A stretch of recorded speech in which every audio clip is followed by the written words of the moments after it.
Okay. So, hey guys, this is MugenLord here, and I'm back again with another Mugen discussion video. And today, I have with me Genzo and Esquad. It's been a while since we got together for a discussion chat, and today we're going to talk about Persona 5. So, I'm not familiar with this series. By the time I heard about Persona, um, I was pretty much moved on to next gen consoles at the time, which was PS3, Xbox 360. So I didn't want to kind of like go backtrack to PS2 to go try out these games.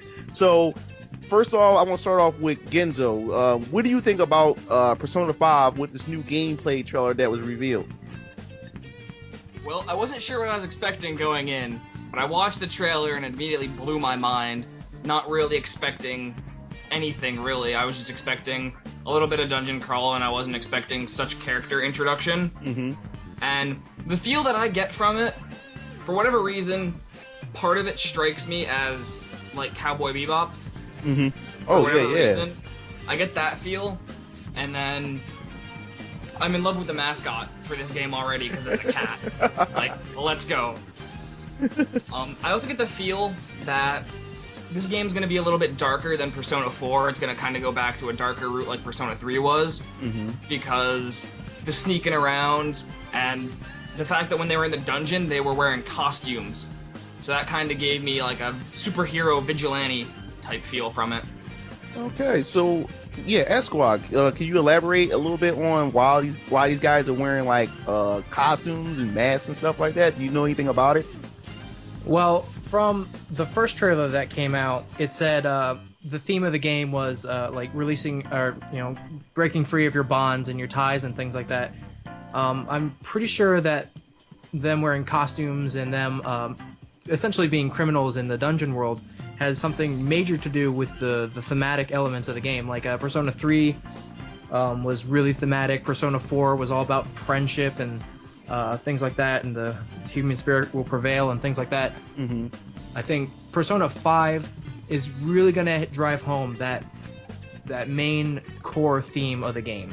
Okay. Well, the thing is, I noticed like with all the personas, it has this like this sim type of experience to it. Like you go to school and you deal with everyday life and everything, and it was like this game had pretty much took it to a whole nother level. It really looks interesting.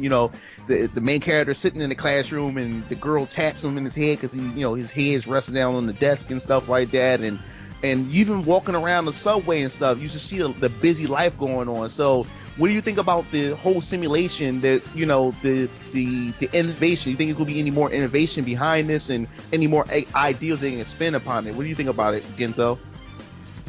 I'm not really sure what to expect out of this. Coming through Persona 3 and 4, they were kind of similar, but also had their stark differences in how everything worked. Mm-hmm. More or less with the addition of 2 new skills or stats or whatever you'd like to call them, Mm-hmm. for rounding out your character, which makes your character better with flirting with people and just making friends with people in general.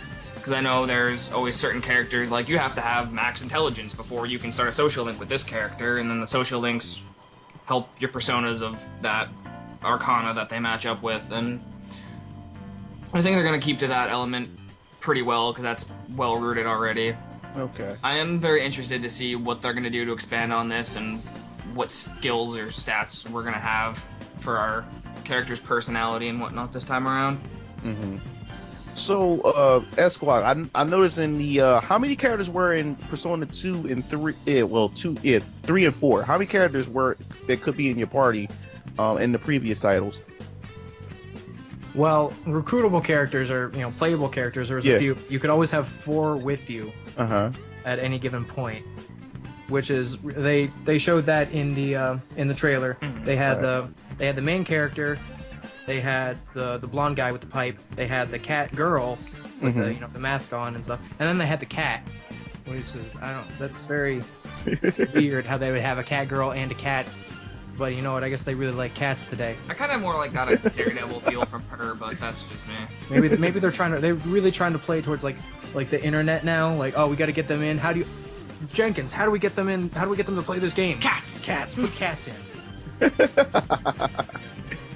Oh my god! But the cast does look does look very diverse. And the whole thing with the cats, I noticed the last Persona had that Teddy-looking guy. Is this a thing that was with Persona? They had like a cute little animal or like a mascot on all the Personas, or this is something new with this game? No, they actually have mascots at each one of the games, or at least each one of the more modern console releases. Yeah. In Persona 3, they had Koromaru, the dog, and they always have a person or a Persona user that you just wouldn't expect. So in Persona 4, it was Teddy. In Persona 3, it was Koromaru, and in Persona 5, I guess it's going to be this weird chibi-looking cat thing with big eyes and... It's a cat Power Ranger. Yeah, it's a cat Power Ranger. It's Super Sentai cat form. I love it. Like, so what roles you think the Persona is going to play in this? 'Cause I noticed in the trailer at the end, I seen, I guess, the main character, like, he transformed. So, what role or what gameplay aspects you think is going to have effect on the gameplay as far as the Personas themselves are concerned? I actually think if anyone's seen the Spirit Evolution version thing of Digimon, where they they like fused with their Digimon and became them and were able to control, the last part of that kind of really looks like that, and I would really be excited if there was some kind of like Persona fusion, like Legends of Dragoon, where you have like Persona form. Yeah. That would be pretty sweet. I actually really like that. That would be rad as heck. The air that I got from the pro tag, getting covered in blue flames and whatnot at the end there, looking all maniacal. His eyes were also a different color. So it honestly made me question if it was the pro tag or if it was an antagonist. Or Shadow.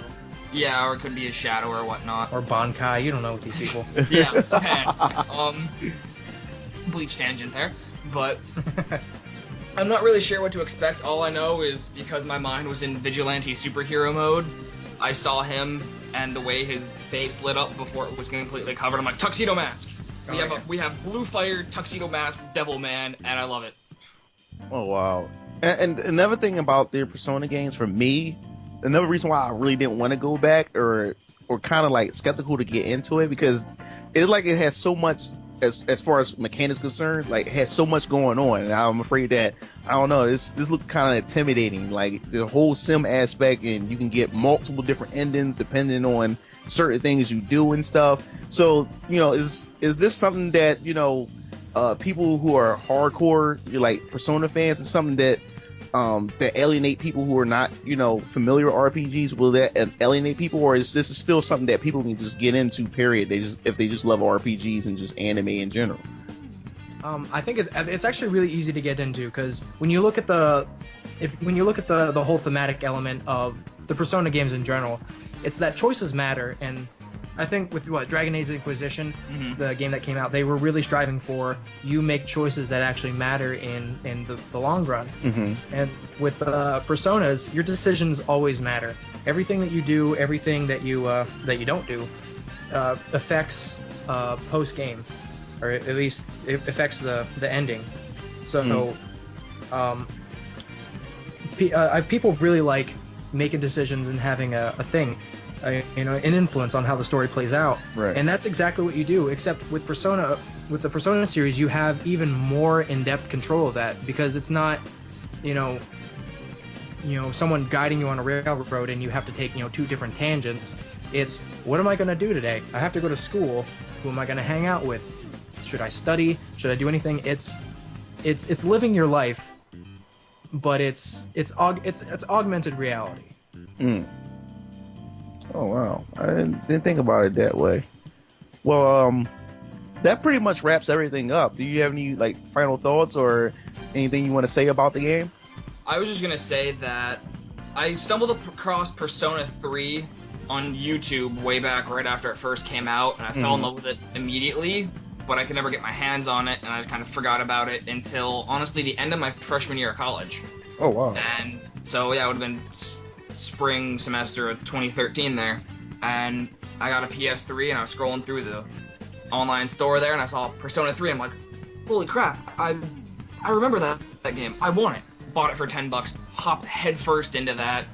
For all I know, I was diving into a dry pool and was gonna break my damn wrists. But I dove into that. Who goes into a pool wrist first? You dive and stick your hands out and break your wrists and all the rest of your hand bones. Anyway, tangent here. But I dove into it. It was phenomenal.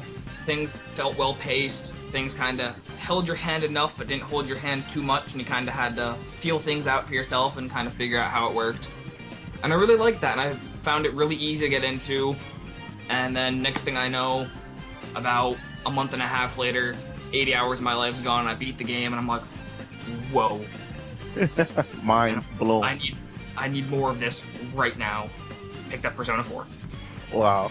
And then Persona 5, there goes another 87 hours. Exactly. I'm just like, so when this game comes out, I'm going to ditch classes for 2 weeks, and yeah. Saving up all my absences. Exactly. Well, I guess that about wraps everything up. So this is MugenLord Is Esquag? And Genzo. signing off.